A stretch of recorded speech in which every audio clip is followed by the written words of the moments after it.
오늘 새벽 우리가 에베소서 5장 말씀을 1절부터 14절까지 읽었습니다. 이 5장에서 사도 바울은 특별히 강조하는 것이 있습니다. 그게 뭐냐면 바로 성도의 삶, 말씀을 통해서 예수 그리스도의 가르치심을 통해서 드러난 성도의 삶을 정말 설명해 주면서 그 길을 걸어가야 될 것을 강조하고 있다라고 하는 거예요. 에베소 교인들 성도의 삶 사도 바울로부터 배웠습니다. 이 성도의 삶을 에베소 교인들이 바울에게서 어떻게 배웠습니까?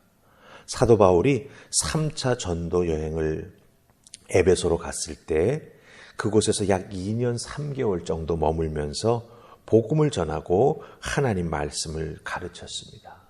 유대인 회당에서부터 시작해서 두란노 서원에서 2년 3개월을 머물면서 거기에 사는 많은 사람들에게 복음을 전하며 예수 그리스도를 믿는 자들이 어떻게 살아야 하는지 하나님 말씀에 근거해서 그 성도의 삶에 대해서 하나하나 잘 가르쳐 주었던 것이죠.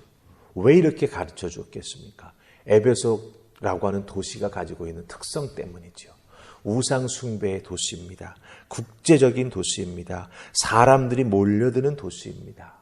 그러니 믿음의 심지가 굳지 아니하면 바른 믿음으로 주변에 일어나고 있는 모든 일들을 바라보며 판단하지 아니하면 정말 그 우상 숭배와 그 세상에 신기한 것들이 많이 있어서 신앙의 길을 떠나게 만들 수 있는 유혹의 요소가 너무나 많이 있다라고 하는 거죠. 그리고 그 순수한 신앙에 다른 것들이 잘못 섞일 수도 있다라고 하는 것입니다. 그렇기 때문에 성도의 삶을 잘 살아갈 수 있도록 사도 바울은 가르쳐 주었고 또 이렇게 편지를 써서 그 성도의 삶 든든히 잘 붙잡고 나아갈 것을 강조하고 있다라고 하는 것입니다. 성도의 삶을 사는 것, 이것은 사실은 내 믿음의 현장, 내 삶의 현장에 내 믿음을 적용하는 것입니다. 마치 우리가 학교에서 배운 지식이나 기술을 우리가 직장 생활에서 적용해 나아가듯이 교회에서 배운 하나님 말씀, 또 성도가 거룩한 모습으로 살아가야 되는 그런 부분들, 그런 모든 것들을 내 삶의 자리에서 우리가 꼭 적용하며 살아가야 되는 것이죠. 그게 바로 성도의 삶을 살아가는 것입니다. 그렇다고 한다면 사도 바울은 성도의 삶, 즉 우리들의 현장에 적용해야 될 그 성도의 삶의 내용이 무엇이라고 말해주고 있을까요? 오늘 말씀 속에서 우리가 그것을 발견할 수가 있습니다. 자, 우리 2절 말씀 보십시다. 2절 말씀 찾으셨습니까? 우리 같이 읽습니다. 자, 시작. 그리스도께서 너희를 사랑하신 것 같이 너희도 사랑 가운데서 행하라. 그는 우리를 위하여 자신을 버리사 향기로운 제물과 희생 제물로 하나님께 드리셨느니라. 아멘. 자, 그리스도께서 너희를 사랑하신 것 같이 너희도 사랑 가운데서 행하라. 예수님은 너희를 위해서 희생 제물이 되셨다. 이렇게 말해주고 있습니다. 즉 성도의 삶을 이 세상 가운데 살아가야 하는데 그 성도의 삶의 본질이 무엇이냐? 사도 바울은 2절에서 바로 너희도 예수 그리스도께서 행하시고 보여주셨던 그 사랑 가운데서 행하며 살아가라 라고 하는 것입니다. 그리스도의 그 사랑을 행하며 살아가라고 하는 것이죠. 여러분, 그리스도의 사랑은 무엇을 의미합니까? 이 그리스도의 사랑, 이 사랑의 본질은 자기 희생입니다. 자기 희생. 예수님 십자가에 달려 죽지 않으셔도 됐습니다. 하지만 죄 중에 죽을 수밖에 없는 우리들을 위해서 하나님의 구원의 경륜을 이루어드리기 위해서 죄 없으신 예수 그리스도께서 이 땅에 인간의 모습을 하고 오셔서 우리의 대속 제물이 되어주셨던 것이죠. 그래서 내가 죽어야 되는데 예수님이 대신 죽으셨습니다. 즉 예수님의 이 사랑의 본질은 바로 자기 희생이라고 하는 거죠. 하지만 우리가 살아가고 있는 세상은 어떻습니까? 자기 희생 아닙니다. 남을 희생시켜서 내가 밟고서야 내가 잘 된다라고 하는 약육강식의 원리가 지배하고 있는 그런 세상입니다. 희생보다는 내가 더 잘 돼야 되고 내가 더 많이 가져야 되고 내가 더 대접받아야 되고 그렇기 때문에 내가 저 사람보다 더 커져야 되는 것. 그게 바로 세상의 원리라고 하는 거죠.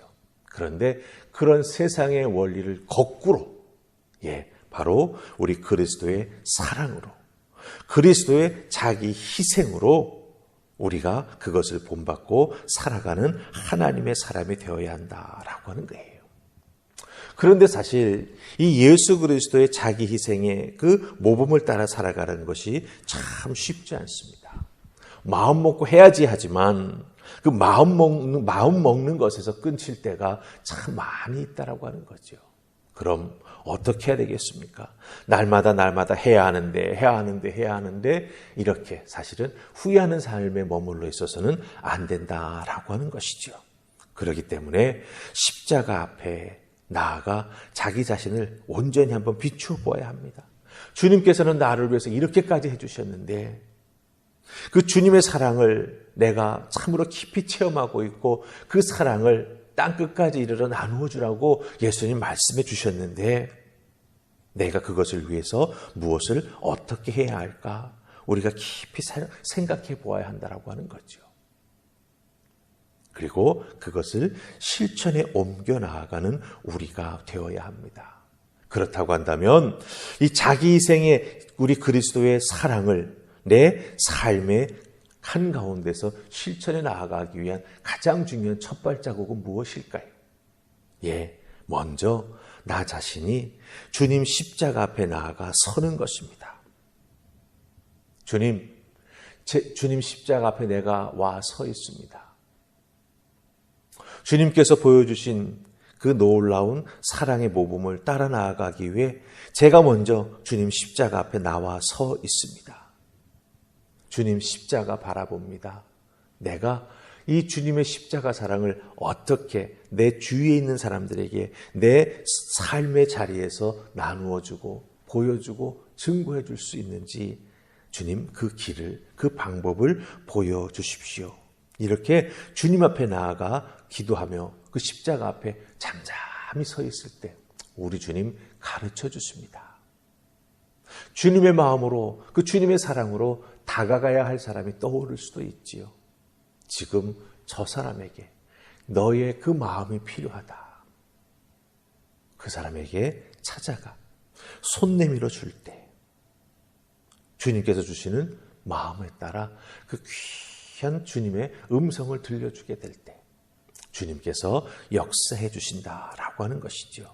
그래서 정말 성도의 삶을 예수 그리스도의 사랑을 우리가 정말 이 땅에서 행해 나아가는 과정 중에 하나하나 실천하며 살아가는 하늘의 은혜가 우리에게 임하게 된다라고 하는 것입니다. 그리하여서 날마다 성도의 삶, 그 열매를 맺는 우리가 될 수 있다라고 하는 것 꼭 기억하시고 우리가 함께 읽었던 2절의 말씀 기억하시기 바랍니다. 너희도 그리스도의 사랑 가운데에서 행하라. 오늘도 그 사랑을 행하는 행함이 있는 믿음의 사람들 다 되시기를 주님의 이름으로 축복합니다. 아멘. 자, 그리고 우리 7절 말씀 한 절 더 보십시다. 7절입니다. 같이 읽습니다. 자, 시작. 그러므로 그들과 함께하는 자가 되지 말라. 아멘. 자, 사도 바울은 7절에서 그들과 함께하는 자가 되지 말라 이렇게 말합니다. 여기서 말하는 그들은 누구입니까? 특별히 5절, 6절에 나오는 사도 바울이 언급하고 있는 우상 숭배하는 자, 또한 헛된 말로 속이는 자, 이런 사람들이죠. 하나님의 진노가 임하는 그런 사람들입니다. 그런 사람들과는 함께하지 말라라고 하는 것입니다. 우리는 세상 속에 살아가지요. 세상 속에서 우리가 만나는 사람들 참 다양한 사람을 만납니다. 그 다양한 사람을 세상 속에서 만날 때 우리는 범법자를 만나고 싶어 하지는 않습니다.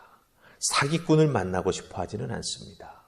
나를 해치려고 하는 악한 마음을 가지고 있는 사람을 만나기를 원치 않습니다. 그 사람이 나에게 해가 될 것을 너무나 잘 알고 있기 때문이죠.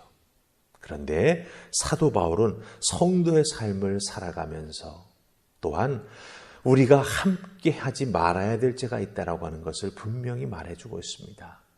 그 사람이 바로 5절과 6절에 나오는 사람들이라고 하는 거예요. 그럼 이 사람들과 왜 함께 하지 말아야 될까라고 하는 것입니다. 어두움의 세력은 우리에게 악한 영향을 미치기 때문입니다.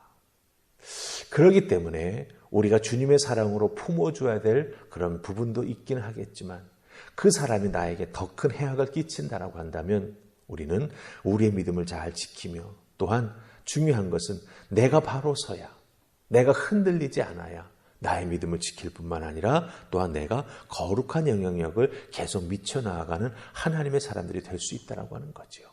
그렇기 때문에 그들과 함께하는 자가 되지는 말아야 되고 그 영혼들을 위해서, 그 불쌍한 영혼들을 위해서 먼저 기도를 시작하는 우리가 되어야 한다라고 하는 것입니다. 기도하며 하나님 앞에 그 영혼을 위해서 간절히 매달릴 때 하나님께서 정말 안성맞춤의 때를 허락해 주셔서 그 영혼에게 다가갈 기회를 열어주십니다. 그 기회를 열어주실 때 그 영혼을 위해서 기도하며 품고 있었던 마음을 가지고 그대로 나아가 그들에게 예수 그리스도의 사랑과 예수 그리스도의 구원의 복음을 전하는 그런 담대한 마음 우리에게 꼭 필요하다라고 하는 것이죠. 무조건 회피하는 것이 아니라 먼저 우리의 믿음을 잘 지켜나가고 든든히 쓰기 위해 내가 함께하지 말아야 되며 그러나 그 영혼의 불쌍함을 알고 먼저 그 영혼을 위해서 기도하며 하나님의 때를 달라고 중보기도할 때 하나님께서 열어주신다라고 하는 거죠. 그 열어주실 때 담대히 다가가서 복음을 증거하며 사랑을 나누는 그런 은혜를 행하는 자가 될 때 하나님께서 그 영혼도 우리들의 손에 붙여주신다라고 하는 것 꼭 기억하시고 함께 하는 자, 함께 하지 말아야 할 자 잘 분별하셔서 성도의 삶을 살아갈 때 그 성도의 삶은 더욱더 든든해질 것이고 특별히 중보기도하며 나아갈 때 하나님께서 그 기도의 열매도 허락해 주실 줄 믿습니다. 오늘도 여러분의 주어진 삶의 자리에서 여러분이 이미 알고 있는 성도의 삶을 잘 행하실 수 있기를 주님의 이름으로 축복합니다. 아멘. 우리 기도하십시다. 좋으신 하나님 은혜 감사합니다. 오늘도 저희들을 부르셔서 귀한 은혜 주십니다. 감사합니다. 성도의 삶 행하는 우리가 되게 하여 주시옵시고 우리가 가까이 하지 말아야 될 자들, 함께 하지 말아야 될 자들 멀리 할 수 있도록 주여 도우시고 주님 그들로부터 세상의 악한 영향력을 받지 아니하는 우리가 되게 하여 주시옵소서. 오늘도 나의 주어진 삶의 자리에서 솔리데오 글로리아 하나님께만 영광 돌리는 귀한 믿음의 삶을 살아갈 수 있기를 소원하옵고 예수님 이름으로 기도하옵나이다. 아멘.